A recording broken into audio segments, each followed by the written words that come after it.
Então vamos falar sobre a doença da porcelana. Augusto II, governante da Saxônia, sofria dessa doença.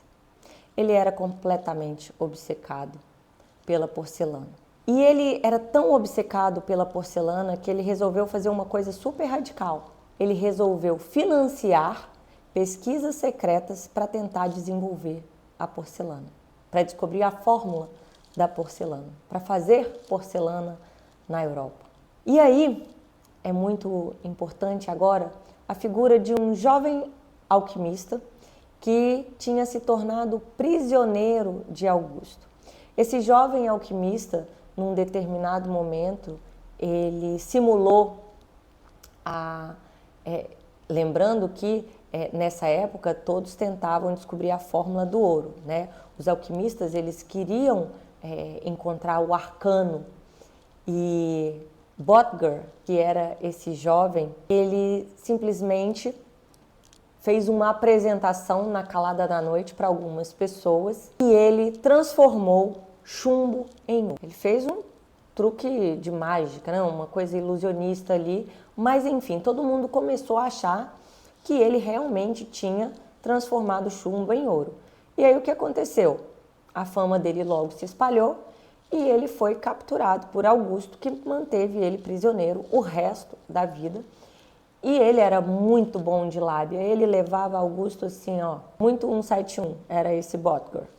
Ele ficava enrolando o Augusto, dizendo que estava quase, que os estudos estavam dando certo, que em breve ele ia conseguir transformar o chumbo em ouro, e enfim, e nunca transformava, né, nunca chegava na fórmula. Enquanto isso, Augusto ali investindo, financiando aí as pesquisas do prisioneiro. Acabou que Botger não conseguiu, né, encontrar a fórmula do ouro, mas ele se juntou com um cientista e matemático da época chamado Schönhaus e eles começaram juntos a pesquisar e a fazer experimentos, observações para tentar encontrar a fórmula da porcelana.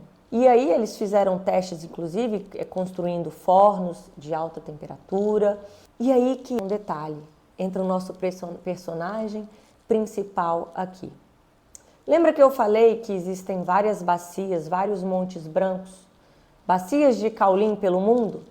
Então, acontece que na Saxônia tem uma bacia de caulim. E aí, um belo dia, eles resolveram usar caulim nos experimentos.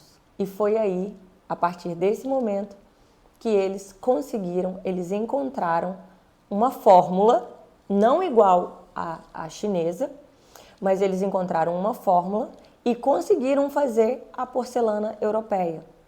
Uma porcelana legítima, com as mesmas características da porcelana chinesa. Translúcida, fina, resistente à água, aceitava altas temperaturas, não riscava, fazia o barulhinho, o tintilar metálico. Ela tinha todas as características da porcelana chinesa. E foi assim que surgiu a porcelana europeia.